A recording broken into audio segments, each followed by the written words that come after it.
La cercanía de Dios. Cuán precioso es conocer la presencia de mi Señor.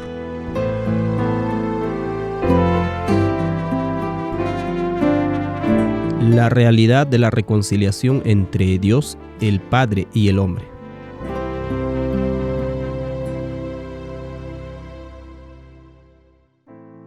Antes de empezar, arrodillémonos en oración.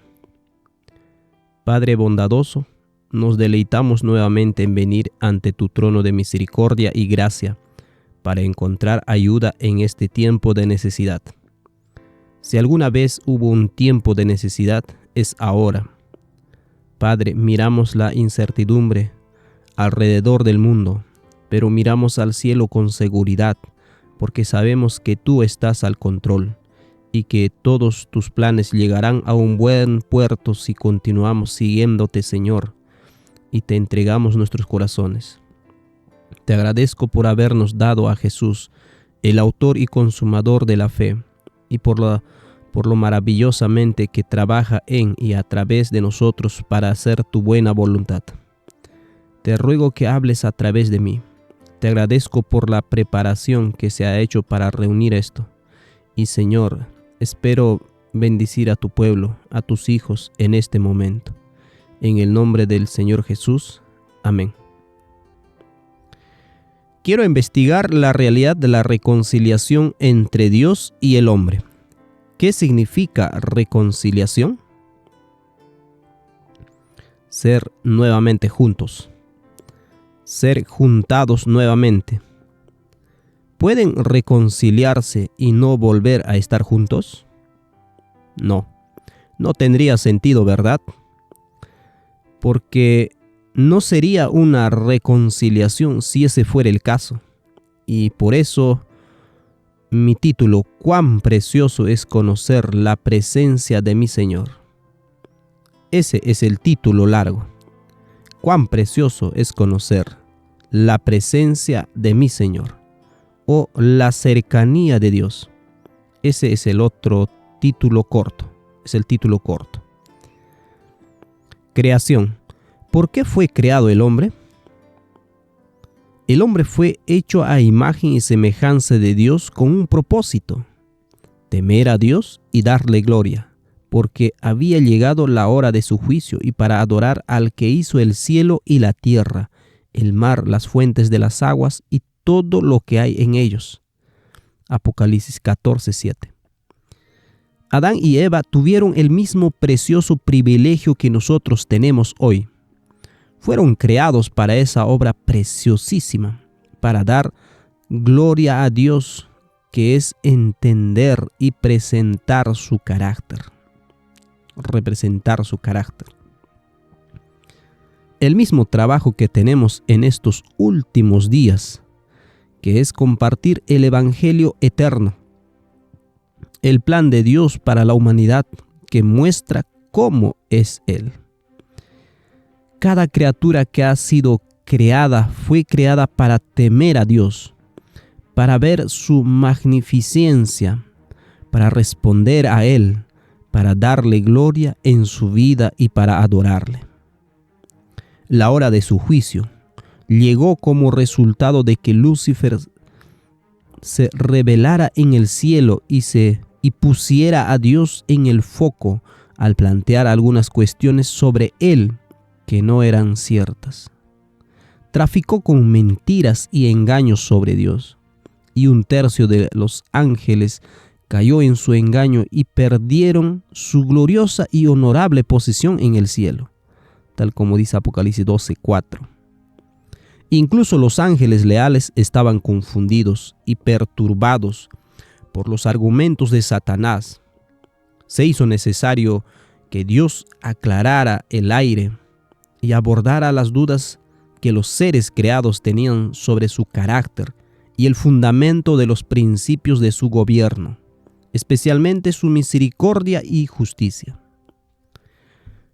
Para lograrlo, Dios no convocó una reunión y condenó a Lucifer y a los ángeles caídos ante todos los ángeles fieles que estaban allí. No fue a tratar de demostrar que el otro estaba equivocado. Lo que tampoco hizo fue decir: no te preocupes por todo lo que has oído, solo confía en mí. No era un vendedor.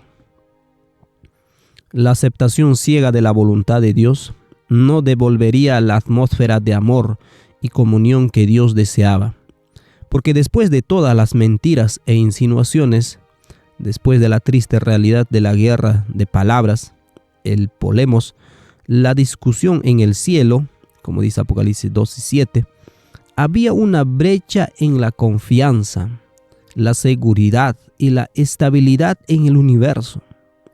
Dios conocía el alcance de las dudas y el desorden, aunque los seres creados no lo supieran.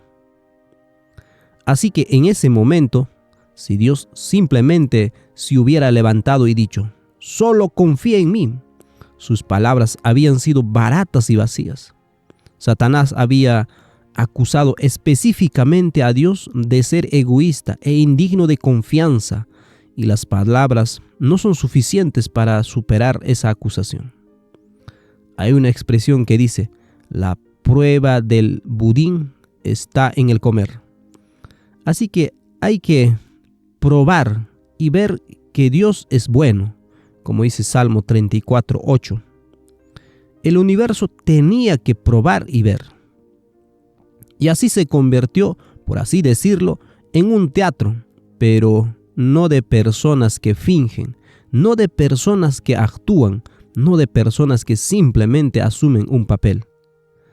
Ni Dios ni su Hijo asumieron un papel. Nosotros no asumimos un papel. En realidad estamos en una guerra real, y es sobre el carácter de Dios y sobre cómo funciona su gobierno.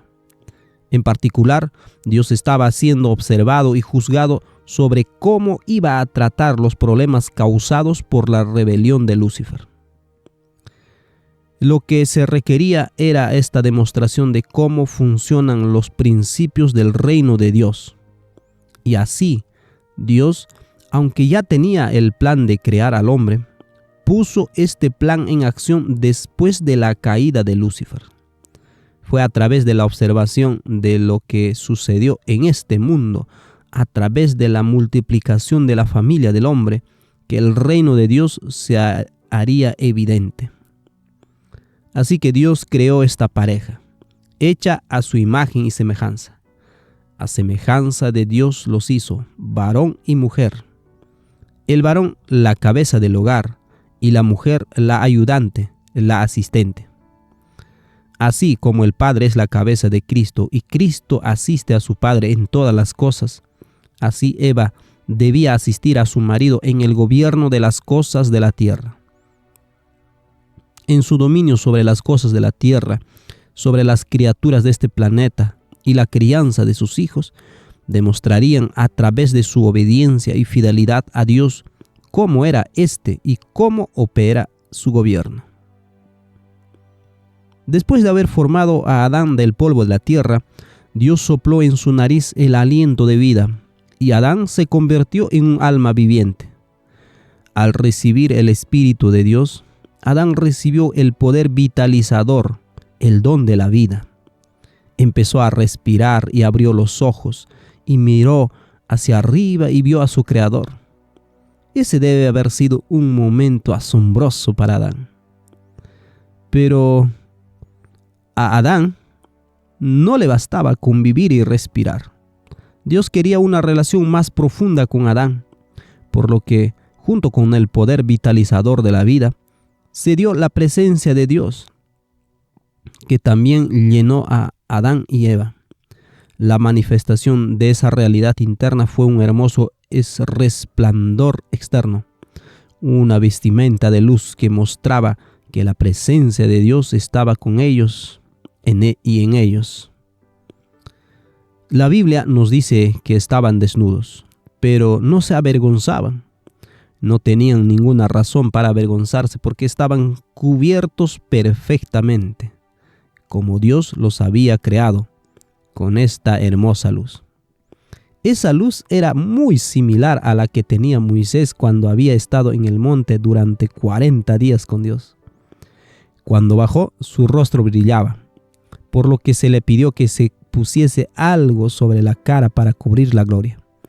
Era demasiado brillante para que la gente lo viera. Jesús también tuvo esta luz cuando subió al monte de la transfiguración con sus discípulos. Moisés y Elías bajaron y el Padre habló en ese momento: Este es mi Hijo amado, a él oíd. Y de nuevo hubo esa luz gloriosa sobre Cristo. Esto es con lo que Adán y Eva fueron vestidos originalmente.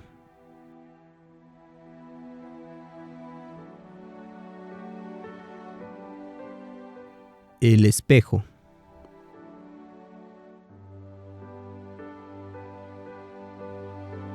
Así como Adán y su esposa reflejaban la gloria del Creador y de su Hijo, también la naturaleza iba a reflejar esa hermosa relación entre Adán y Eva, y entre ellos y Dios.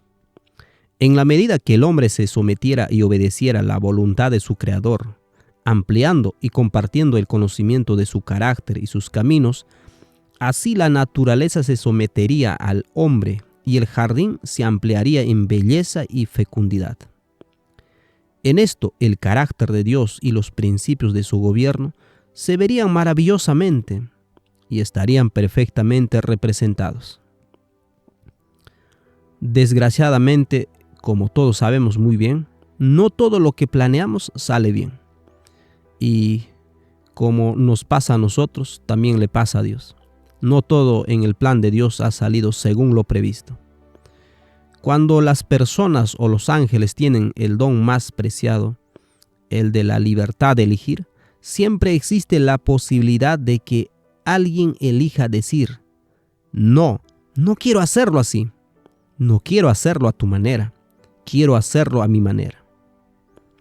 Por lo tanto, hay ciertos principios del carácter y el gobierno de Dios que se aplican, ya sea en tiempos buenos o malos. Veamos. Principio 1. Dios ha dado a toda criatura moral el don de la libertad de elegir, a todos. Principio 2. Dios nunca revocará ese don, sin importar las consecuencias, buenas o malas. Principio 3. Dios está dispuesto a sobrellevar las consecuencias de nuestras malas elecciones. También nosotros deberíamos estar dispuestos a sobrellevar las consecuencias de nuestras malas elecciones, pero no estamos en esas. Principio 4. Dios hará todo lo que pueda para salvarnos de nuestras malas elecciones, desde advertirnos hasta intentar rescatarnos. Lo único que no hará para salvarnos de nuestras malas decisiones es forzarnos. Él nunca usará la fuerza. Principio 5. Dios permitirá que suframos las consecuencias de nuestras malas elecciones, por muy graves que sean, si nos negamos a aceptar su ofrecimiento de ayudarnos y salvarnos. Debido a su compromiso con el libre albedrío, Él no quiere que ni puede intervenir en nuestras vidas sin ser invitado. La buena noticia es que podemos orar en nombre de los demás. Como seres humanos podemos invitar a Dios a intervenir, así que tenemos un gran papel que desempeñar. Principio 6.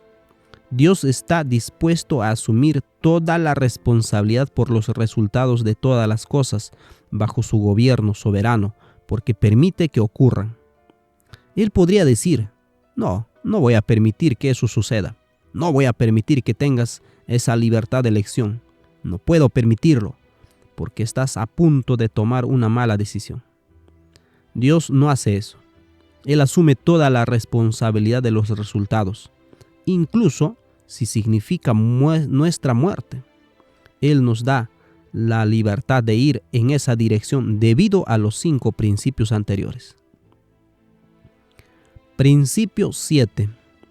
Dios, como nuestro Creador, se aflige cuando nos alejamos de Él y se aflige en todas nuestras aflicciones, tal como dice Isaías 63:9. También se regocija con canciones cuando nos volvemos a Él. Por lo tanto, Él nos comprende íntimamente y por eso hace todo lo que puede para advertirnos antes de que tomemos nuestras malas decisiones. Él se ha comprometido a hacer todo lo posible para rescatarnos cuando tomemos nuestras malas decisiones y vayamos en la dirección equivocada. Él tiene un paquete de rescate, el mayor paquete de rescate que jamás se haya puesto en marcha, y desea restaurar nuestra relación original con Él, demostrando su amor, el principio subyacente y el fundamento de su carácter y su gobierno. No es fácil para nosotros comprender su amor, así que Dios ha estado demostrando su amoroso gobierno durante los últimos 6,000 años, esperando el día en que todo encaje y la humanidad tenga su momento eureka y Jesús pueda regresar.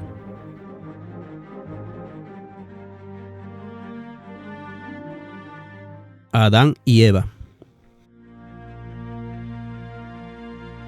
Pasamos a la historia de Adán y Eva en el jardín. Conocemos el resultado. La serpiente los tentó, los engañó y los hizo caer por su propia voluntad de rechazar la palabra de Dios y recibir la palabra de la serpiente en su lugar. Usaron su libertad para elegir vivir de otra manera que la que Dios les había señalado. Esto resultó en que la gloria de Dios se apartara de ellos. Ya no poseyeron ese manto de luz con el que fueron creados y ahora se dieron cuenta de su desnudez. Observa los principios que acabo de mencionar en esta historia. Principio 1. Utilizaron el don de su libertad para elegir tomar y comer el fruto prohibido. Principio 2. Dios no revocó su libertad de elección a mitad de camino de la tentación. Principio 3.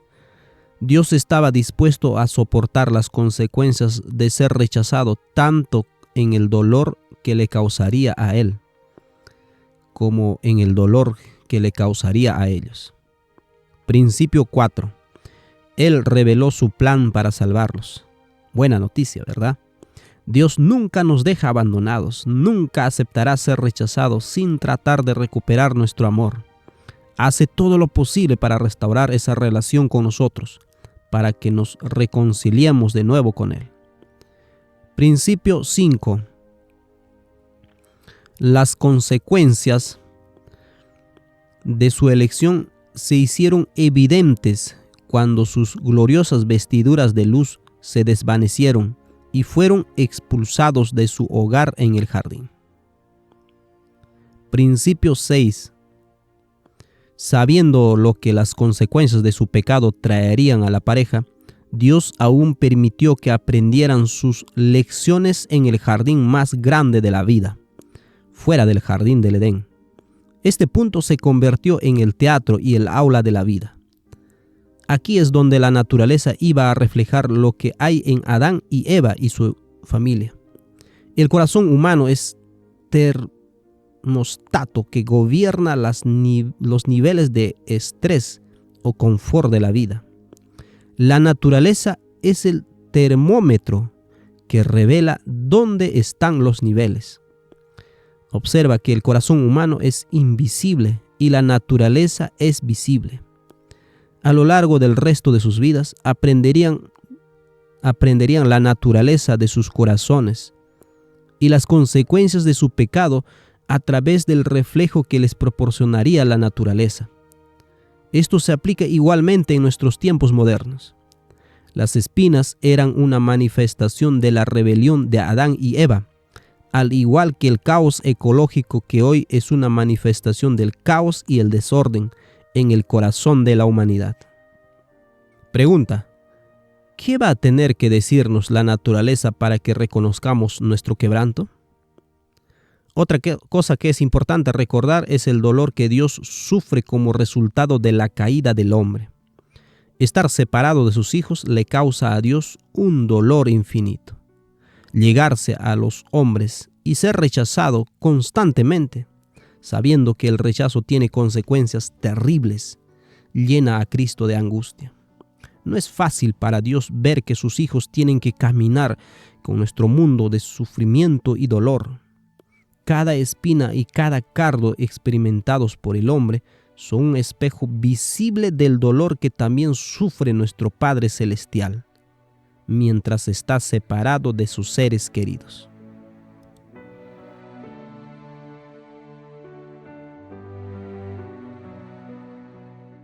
Las consecuencias de la caída.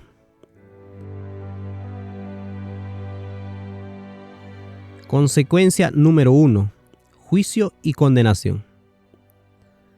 Cuando Adán y Eva oyeron la voz del Señor caminando por el jardín, su sentimiento de condena propia hizo que Adán y Eva corrieran y se escondieran entre los árboles. No hay constancia de ninguna condena por parte de Dios. Dios simplemente hace una serie de preguntas para tratar de incitar a Adán y a Eva a pensar en sus elecciones y en cómo se sentían en ese momento. Cómo se sentían con respecto a Él y cómo se sentían con respecto a sí mismos. En el capítulo 5 de Romanos, versículos 15 al 17, Pablo recoge este punto. En mis notas he resaltado en rojo lo que hizo Adán y en azul lo que ha hecho Dios por medio de Cristo. Es simplemente un equilibrio. Adán y Cristo. Adán, Cristo. Así que podemos captar en ese flujo exactamente quién es el condenador, quién es el juez. ¿Es Dios el juez? ¿Es Dios el condenador? ¿O es Adán el juez? ¿Es Adán el condenador? Así que observa la balanza mientras vamos. Romanos 5:15 dice: pero el don, que es mediante Jesucristo, no fue como la transgresión, que es mediante Adán. Porque si por la transgresión de aquel uno murieron los muchos, es decir, por medio de Adán, abundaron mucho más para los muchos la gracia y el don de Dios por la gracia de un hombre Jesucristo. Versículo 16. Y con el don, que es Cristo, no sucede como en el caso de aquel uno que pecó, es decir, Adán. Porque ciertamente el juicio vino a causa de uno solo pecado para condenación. Se refiere a Adán. Pero el don vino a causa de muchas transgresiones para justificación. Se refiere a Cristo. Verso 17. Pues si por la transgresión de uno solo reinó la muerte, es decir, la transgresión de Adán, mucho más reinará en vida por uno solo, Jesucristo, los que reciben la abundancia de la gracia y del don de la justicia. Observa ese hermoso equilibrio hasta el final. Sería una tergiversación de las Escrituras decir que Dios fue el juez a la luz de cómo Pablo lo explicó aquí. Adán, Cristo, Adán, Cristo. El juicio y la condenación fue de Adán, no fue de Dios. Fue su autocondenación lo que provocó que se apresuraran a huir y a esconderse cuando fueron llamados por Dios. ¿Y no somos nosotros también así? ¿Cuántas veces en nuestras vidas, ya sea en lo espiritual o en alguna otra situación de la vida, somos nosotros los que corremos o nos escondemos de alguien o de algo por algo que hicimos? ¿Eso es verdad? Fue la autocondenación de Adán y Eva la que provocó su deseo de huir y esconderse, iniciando así la separación que el pecado provoca entre ellos y Dios. Es nuestra autocondenación la que también nos hace huir, provocando la separación entre nosotros y causando nuestra separación de Dios. Consecuencia número 2, la separación. Isaías 59:1 dice así: He aquí que no se ha cortado la mano de Jehová para salvar, ni se ha agravado su oído para oír. El brazo de Dios no está en cabestrillo que ya no puede ayudarnos más. Y Él no necesita escuchar. Pero el verso 2 dice: Pero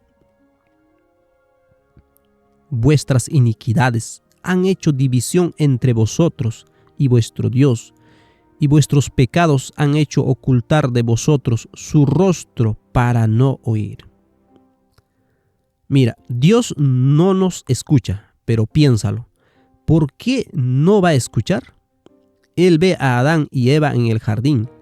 Así que, ¿por qué no pudo oír? Es porque ellos habían huido y se habían escondido de Él. Ellos habían dejado de hablarle. No hay ninguna posibilidad de oír a alguien que ha dejado de hablarte, ¿verdad? El oído de Dios no es tan pesado como para no poder escuchar. Pero Él no puede oír cuando tú no le hablas. A menos que le estés hablando al Dios equivocado. Sí, ese también sería un problema, ¿verdad? O estarías hablando al aire. Es nuestra separación que proviene de nuestra autocondenación, huyendo y escondiéndonos de Dios, lo que hace que Dios no pueda escucharnos. Consecuencia 3. Muerte. Una vez que nos hemos juzgado a nosotros mismos, nos hemos condenado y hemos huido de la fuente de la vida, ¿cuál va a ser siempre el resultado obvio? Muerte. La muerte. Separarse de la fuente de vida es la muerte. No es un castigo arbitrario de Dios. Nunca lo fue y nunca lo será.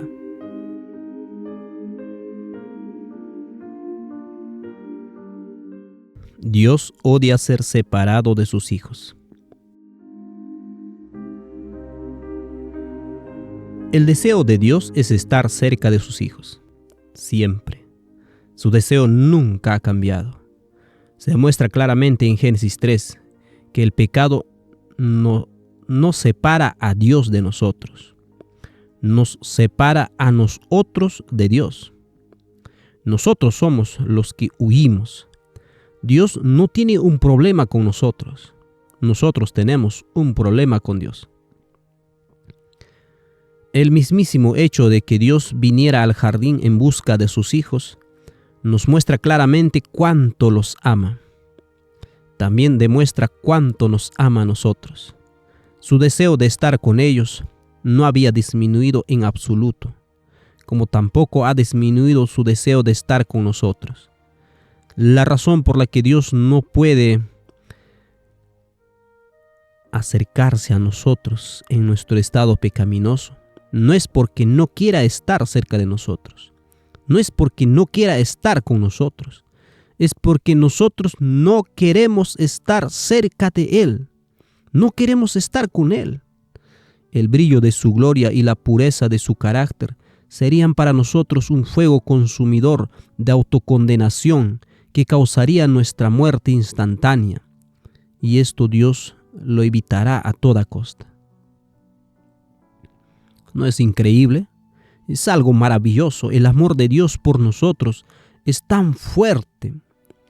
Sabiendo que su bondad es tan poderosa, ni siquiera nos revela la plenitud de su gloria por miedo a que nos aleje y nos mate. Es por esto tiene que revelarse gradualmente, con moderación, restableciendo poco a poco su conexión con nosotros.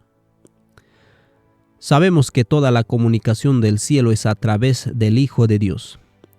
Dios, nuestro Padre, ya no habla personalmente con nosotros. Él habla a través de su Hijo. Incluso su Espíritu fluye a través de su Hijo. Cuando Dios quiere hablarnos, lo hace a través de su representante, que es Cristo. Cristo es el único mediador entre Dios y los hombres, tal como dice 1 de Timoteo 2:5. Con el paso del tiempo, la separación entre Dios y sus hijos se hizo cada vez más dura. Estar alejado de un solo hijo le rompe el corazón a Dios. Imagínate que todos tus hijos te alejaran cuando deseas tan desesperadamente estar con ellos. El enfoque de su amor ágape en cada hijo individual o sus dos primeros hijos en el jardín, en el Edén, es y fue tan fuerte que el rechazo es y fue como la muerte para él y para su hijo.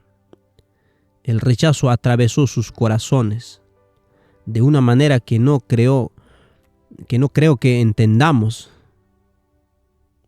Jesús es el Cordero inmolado desde la fundación del mundo a causa de la separación causada por nuestro pecado.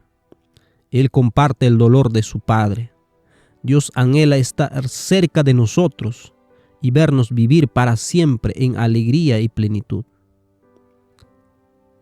Ha habido algunos individuos que permitieron que Dios se acercara a ellos en la persona de su Hijo. Recuerda a Enoc. Enoc caminó con Dios. Él y Dios estaban tan cerca que Enoc caminó hasta el cielo con él, regresando a la casa de su padre. Noé halló gracia a los ojos del Señor. Y estoy seguro de que las Escrituras no cuentan todas las historias de todos los individuos que tuvieron una hermosa relación con Dios antes del diluvio. Después del diluvio estuvo Abraham, aunque Abraham cometió errores. ¿Abraham cometió errores? Sí. Sin embargo, Abraham fue llamado amigo de Dios. Esto debe haber impactado a sus hijos y su relación con Dios. Isaac, Jacob, José, todos ellos tuvieron una buena relación con Dios, aunque tuvieron sus luchas. Todos ellos se aferraron por fe a las promesas de Dios. Hermoso. Deben haber sido reconciliados. Sin embargo, desgraciadamente, la inmensa mayoría de los hijos de Dios no tenían y básicamente no deseaban tener una relación con su Padre Celestial por diversas razones. Y eso sigue hiriendo a Dios más allá de nuestra capacidad de comprensión. Recuerda la sensación cuando te has sentido de lo peor, cuando has sido rechazado por alguien. Eso duele. Ya compartí una vez mi historia sobre el derramamiento de lágrimas en la fábrica donde trabajaba debido al rechazo de un compañero de trabajo durante un largo periodo de tiempo. Era un compañero cristiano. Eso duele. Y lo soporté durante mucho tiempo. Imagina el dolor que nuestro Padre ha estado cargando durante mucho tiempo. ¿Qué iría a hacer Dios cuando sus hijos siguieran apartándolo sin querer conocerlo? Pues bien, cuando sacó a los hijos de Israel de Egipto, liberándolos de la esclavitud y el cautiverio al que habían estado sometidos durante siglos, le dijo a Moisés, como consta en Éxodo 25:8, «Hazme un santuario para que yo habite entre ellos». Dios sabía que los israelitas, habiendo estado durante mucho tiempo en la esclavitud, necesitaban una representación visible de su presencia para que pudieran creer que Él estaba cerca de ellos. A través del sistema del santuario, ganarían en comprensión de Él y acercándolos así más cerca suyo. Voy a hacer una pequeña demostración de lo que probablemente era. Dibujaremos en la pizarra el santuario, de la manera que era como un triángulo y alrededor un gran símbolo que representa al menos 1 millón de personas de Israel. Justo en medio de los israelitas está el santuario. Y en el santuario había otro pequeño compartimiento, que es el tabernáculo del santuario. Y en el tabernáculo del santuario había otro compartimiento más pequeño, llamado el lugar santo, y detrás de la cortina el lugar santísimo. ¿Puedes seguir viendo el dibujo? ¿Puedes ver el detalle del arca de la alianza que acabo de dibujar? Bueno, ahí es donde Dios mora. Su gloria, la Shekinah, habitaba sobre el arca, en medio de los hijos de Israel, al acampar mientras peregrinaban por el desierto. Cuando salieron de Egipto, Dios les presentó en la nube durante el día y en la columna de fuego durante la noche. Pero aún así, Él quería acercarse a ellos. Quería estar a nivel del suelo con ellos. Los hijos de Israel donaron los materiales necesarios y construyeron el santuario. Dios dispuso un pequeño lugar especial donde podía morar entre ellos en ese pequeño lugar. El arca de su testimonio estaba allí, representando su trono eterno, y cuando vino a estar con ellos, este era su lugar. Pero realmente, ¿pensamos por un minuto que Dios se contentaría con quedarse en un pequeño compartimiento y limitarse a su pequeño lugar de cercanía a sus hijos? No, eso no era suficiente. No era suficiente para él, y ciertamente no era suficiente para que Israel aprendiera más sobre él. Siguieron, como Adán, malinterpretando a Dios y lo imaginaron como algo muy diferente a lo que realmente era. Pensaron que el hecho de que se limitara al lugar santísimo era un poco extraño. Quizás eso era lo que pensaban. No está escrito en las Escrituras. Pero ¿por qué Dios se esconde en el santuario, en el tabernáculo, en el lugar santísimo, sobre el arca, y ninguno de nosotros llega a verlo? Excepto cuando se movía en la nube de día y en la columna de fuego de noche. No era suficiente. Hemos escuchado muchos sermones sobre esta confusión sobre Dios que tenemos los seres humanos, y no era diferente para ellos en aquel entonces. Ellos pensaban que Dios era este gran juez, un gran condenador de todos los que no alcanzaran su gloria, especialmente sus enemigos allá afuera. Sin duda, debía odiarlos a todos.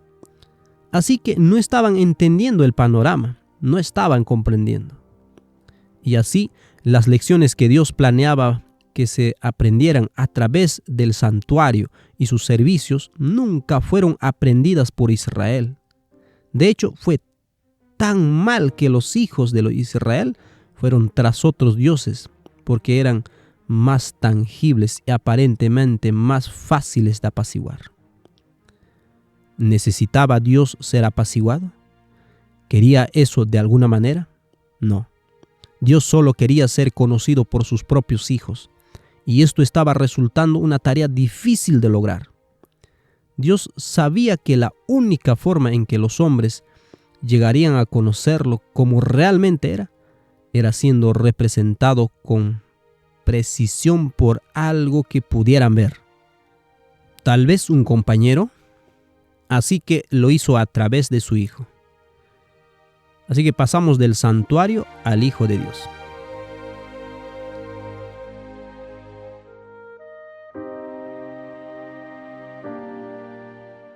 Me preparaste cuerpo, otro lugar para la morada de Dios.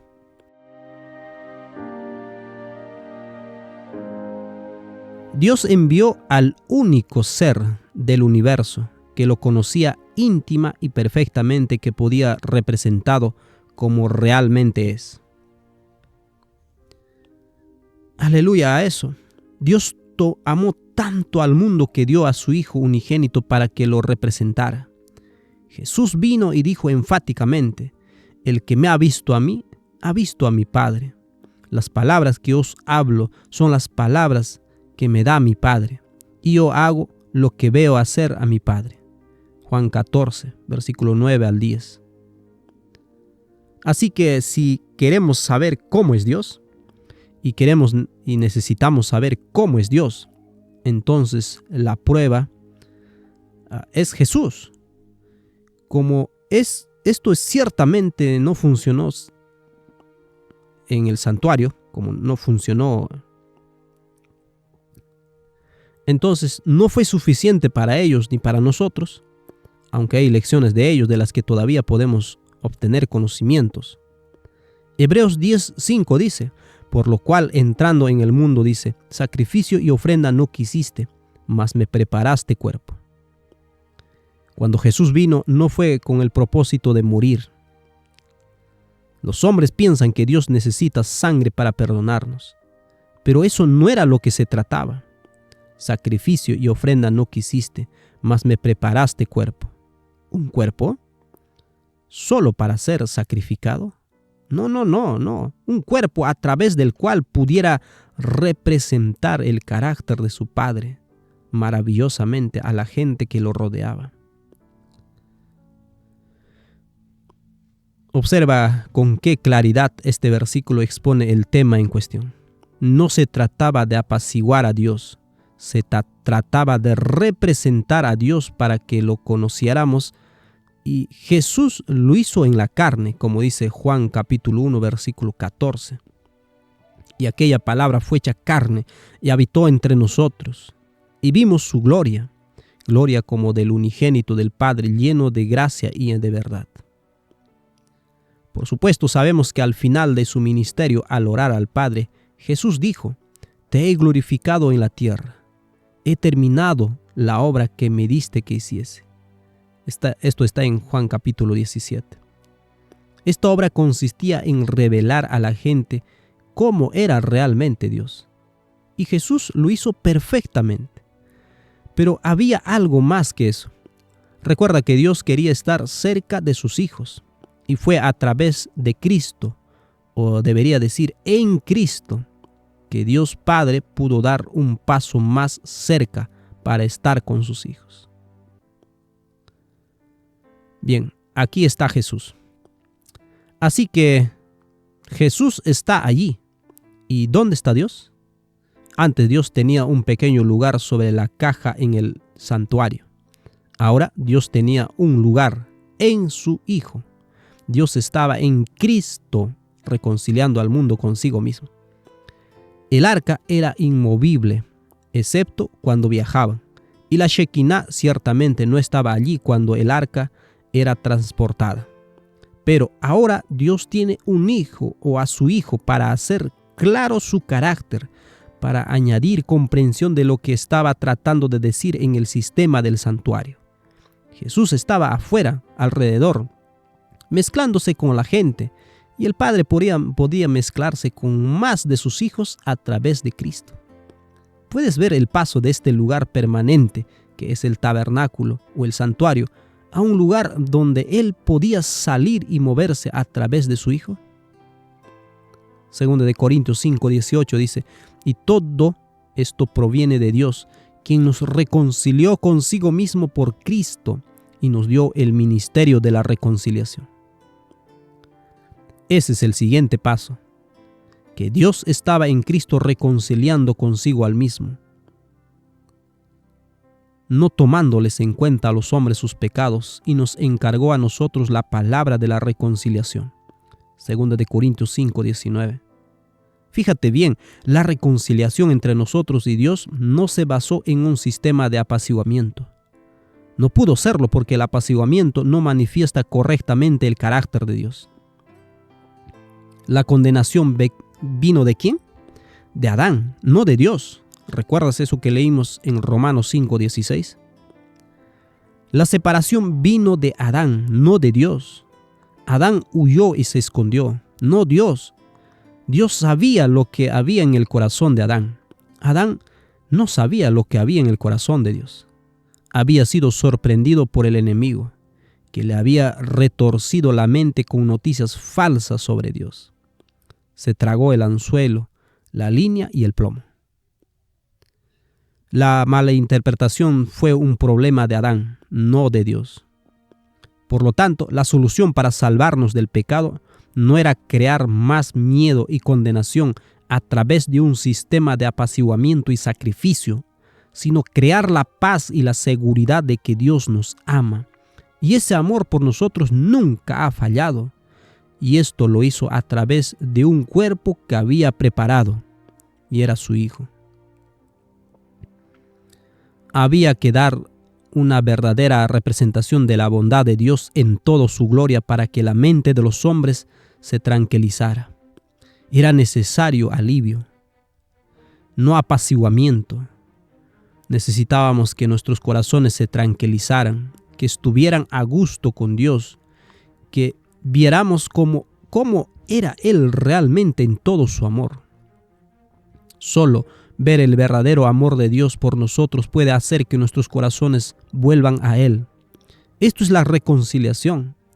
Esto se hizo de la manera más hermosa y perfecta en la vida de nuestro Señor y nuestro Salvador y querido hermano Jesucristo. La vida de Jesús demostró claramente cómo es Dios. La muerte de Jesús demostró claramente cómo somos nosotros. Dios es dador de la vida y nada más.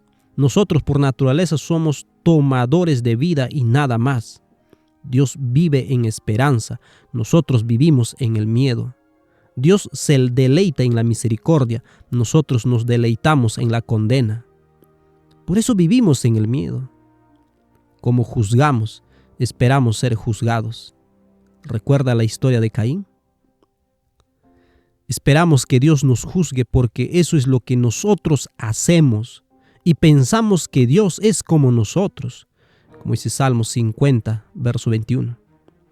La mayoría de la gente piensa así, juzgando y condenando todo el tiempo.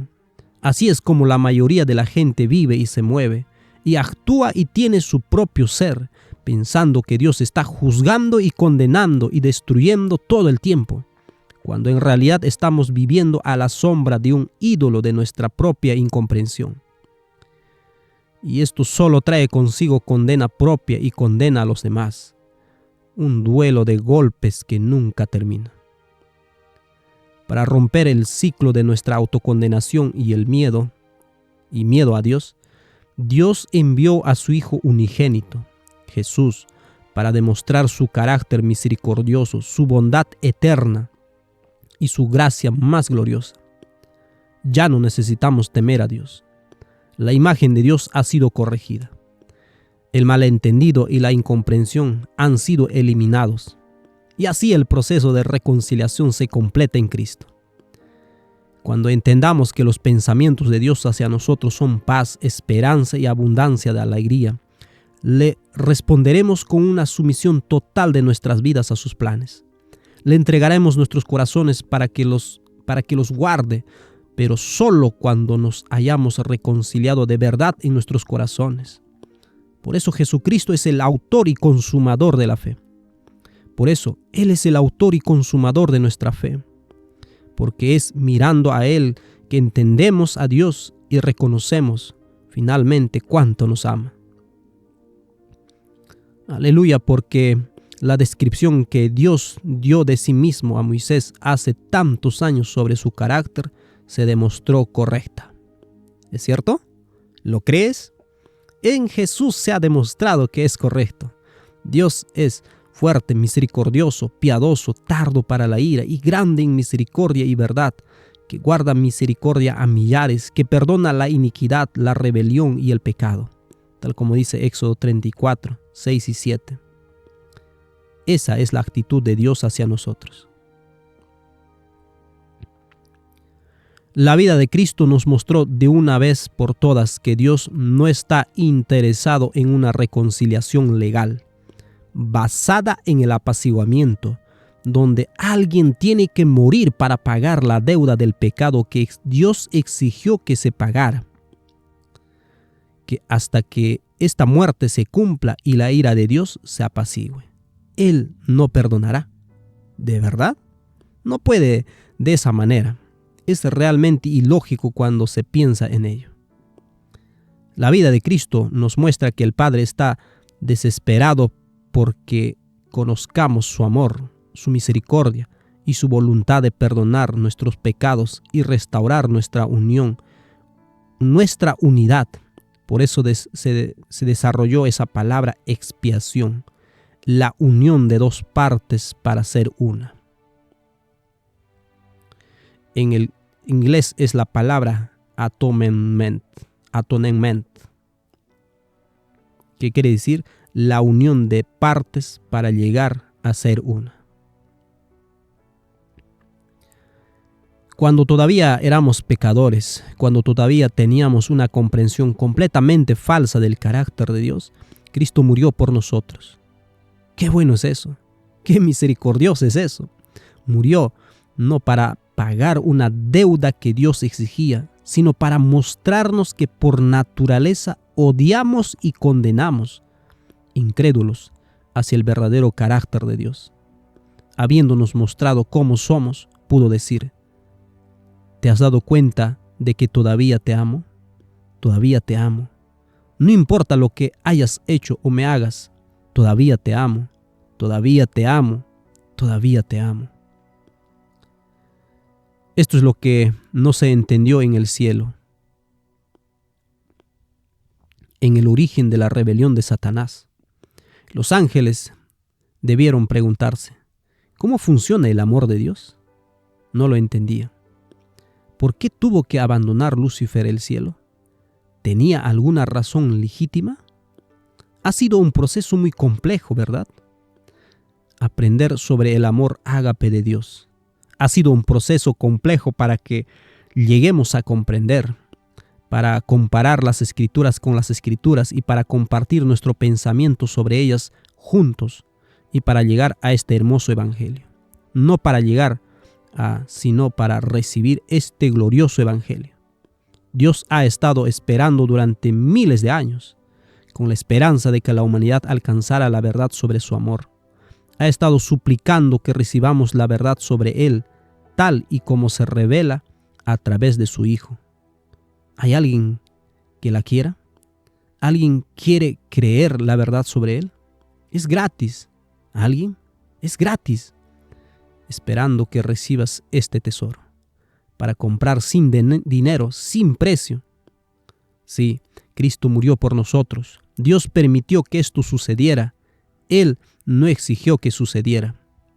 La muerte de Cristo nos mostró de una vez por todas que nuestra necia idea de que alguien debe morir para pagar por los pecados es ajena a Él. Dios dio lo que era más precioso para Él, para que nunca pensáramos en apaciguarlo con nada de nuevo. ¿Por qué? ¿Qué podría apaciguarlo más que lo que Él mismo había dado? Él nos suplica diciendo, ¿no lo ves? Yo soy el que da y da. Tú no tienes nada que darme y yo no necesito nada para que nuestra relación se cure. ¿Qué hemos aprendido recientemente sobre esta idea? Es un concepto pagano. Creer que alguien tenía que morir para pagar a Dios por su ira es un concepto pagano. El apaciguamiento es la base del paganismo. Es realmente triste que nos hayamos aferrado a este concepto pagano y lo hayamos llamado evangelio. Alabado sea Dios por su abundante misericordia y perdón. ¿Qué le ocurrió a Jesús 3 días después de su muerte en la cruz? Jesús resucitó. Ahora, piensa en ello por un minuto. Si el castigo por el pecado es la separación eterna de Dios a través de la muerte, entonces Jesús no cumplió la sentencia, porque Él no murió para siempre. La gente ha estado en coma más tiempo del que Jesús estuvo muerto.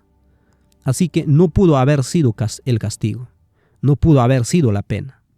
Si el castigo por el pecado es el derramamiento de sangre, entonces mucha gente ha derramado su sangre a lo largo de la historia y muchos han derramado sangre por Dios. Entonces, ¿no habrían pagado su propio castigo? Pero los cristianos dirán, no, tenía que ser sangre divina. Tenía que ser sangre divina para pagar la pena de la ley divina. Y por eso solo Cristo podía hacerlo. En este punto, los ateos levantan las manos en señal de consternación y gritan, tu Dios está loco, tu Dios está loco.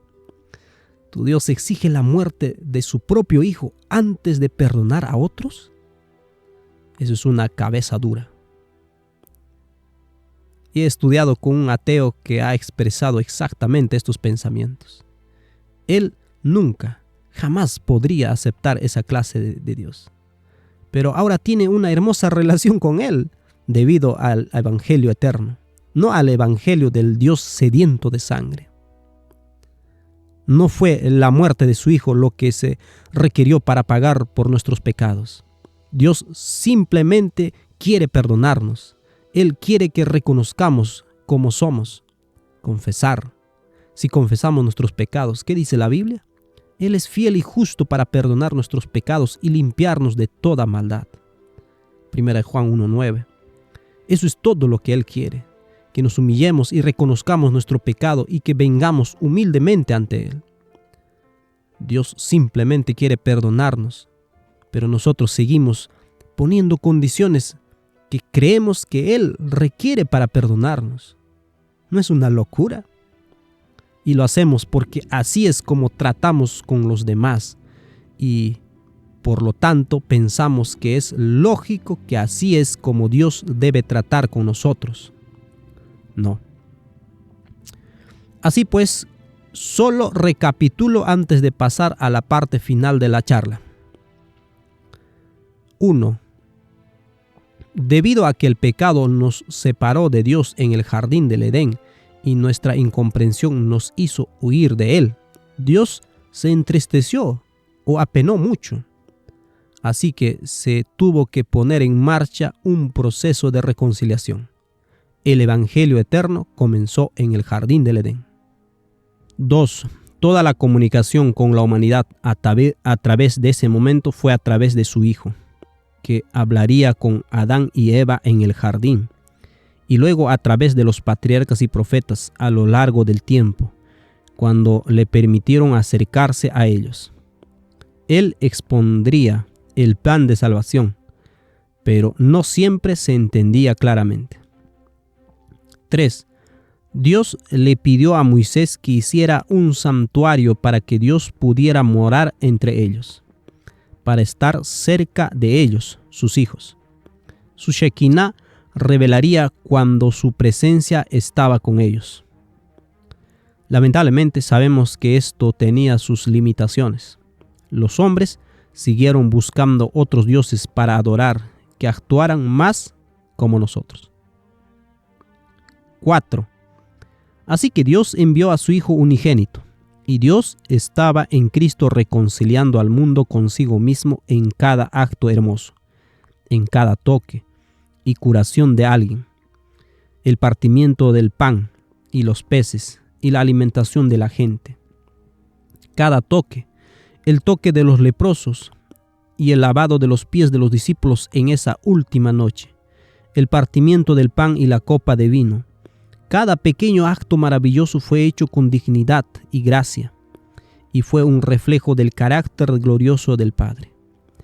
Pero lamentablemente la mayoría lo rechazó. Como dice Juan 1:11, a lo suyo vino y los suyos no lo recibieron. Al rechazar a Cristo, volvieron a rechazar al Padre. Conociendo el amor de su Padre por nosotros y el verdadero camino de la salvación, Jesús esbozó sucintamente los requisitos para la reconciliación entre nosotros y su Padre. Aquellos que recibieran su palabra y confiaran en su promesa de que Dios los amaba, serían restaurados a la comunión con el Padre y con Cristo mismo. Jesús dijo en Juan 14:23, el que me ama, mi palabra guardará, que son las palabras del Padre, y mi Padre le amará, y vendremos a él y haremos morada con él. ¿No es una hermosa promesa? La reconciliación tendrá lugar. Y Juan retoma ese pensamiento en su propia epístola, en 1 de Juan 1, 3 al 4. Lo que hemos visto y oído, en los versículos 1 y 2, habla de cómo nuestras manos han tocado y han palpado la palabra de vida. Dice, eso os anunciamos para que también vosotros tengáis comunión con nosotros. ¿Qué es la comunión? Es un acercamiento, es unidad, es cercanía, es una unión de personas.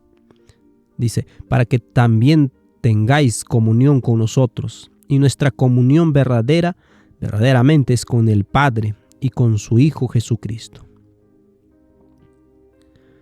¿Es así como lo es para nosotros? ¿Es eso lo que ofrecemos a la gente? Vengan a la comunión con nosotros. Realmente nuestra comunión es con el Padre y con su Hijo. ¿Qué más se puede pedir? Las mismísimas cosas que Jesús prometió son las mismas que Juan confirmó que estaba experimentando con sus compañeros creyentes. Sí, eso es lo que nosotros también hemos experimentado, y me alegro de llegar a alinearme con esa clase de comunión, con esa clase de relación, con esa clase de reconciliación, y no depender de otra persona para que se cumpla un rol. Y ya lo he mencionado antes, para que cumpla un rol que Jesús y su Padre ya no pueden cumplir porque todavía están separados de nosotros. La reconciliación no significa nada si la reconciliación significa que ellos siguen ahí fuera y que otro tiene que ocupar su lugar. Amo la comunión que registra Juan, la comunión con el Padre y su Hijo. Y estas cosas os escribo para que vuestro gozo sea completo a medias, no, sino que sea cumplido. Puedes tener plenitud de gozo con el Padre y su Hijo, según las Escrituras. Mas a todos los que recibieron, a los que creen en su nombre, les dio potestad de ser hechos hijos de Dios. Juan 1:12. Y por cuanto sois hijos, Dios envió a vuestros corazones el Espíritu de su Hijo, el cual clama, Abba, Padre. Gálatas 4:6. Así pues, cuando creemos que Dios nos amó tanto que envió a su Hijo unigénito, y cuando creemos que Dios nos amó tanto que envió el Espíritu de su Hijo unigénito a nuestros corazones, clamando Abba Padre, y cuando creemos que realmente tenemos comunión con el Padre y su Hijo, tal como lo prometió Jesús y lo confirmó y experimentó Juan, entonces podemos saber con certeza que se ha completado el proceso de la reconciliación que Dios puso en marcha en el jardín de Edén hace 6,000 años, anhelando su cumplimiento, y que está disponible para nosotros hoy. Hoy estas palabras se cumplen al oírlas. Dios, a través de su Hijo, Jesucristo, se ha puesto a disposición para una hermosa relación contigo y conmigo, y con cualquier otra persona que reclame su promesa, se aferre a ella y la tome. Sí, con cualquiera que la desee. En esta hermosa relación, Dios quiere habitar en nuestros corazones, junto con su Hijo, a través de su presencia personal llamada Espíritu Santo. Ahora, Dios estaba en el santuario y no se movió mucho, no se movía. Luego estuvo en Jesús y pudo desplazarse por Jerusalén y todas las áreas circundantes, incluyendo algunas áreas gentiles. Pero ahora la promesa se extiende a Australia, Nueva Zelanda, Asia, América, África y a todos los lugares donde haya un creyente que quiera tener comunión con el Padre y el Hijo. A través del proceso de la reconciliación, el Padre puede estar presente personalmente con nosotros. Entonces, ¿hasta dónde puede extenderse el Padre ahora? ¿Con cuántos de sus hijos tiene el potencial de tener comunión con ahora? Con todos. Todo a través de su Espíritu Santo. Vean cómo se extiende el proceso de reconciliación. La voluntad de Dios se ha cumplido. En el santuario, Dios pudo estar entre ellos. En Cristo pudo estar con ellos.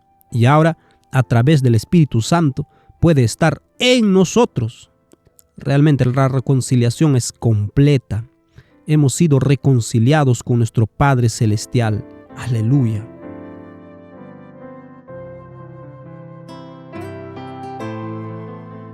Las cosas impuras nos separan de Dios.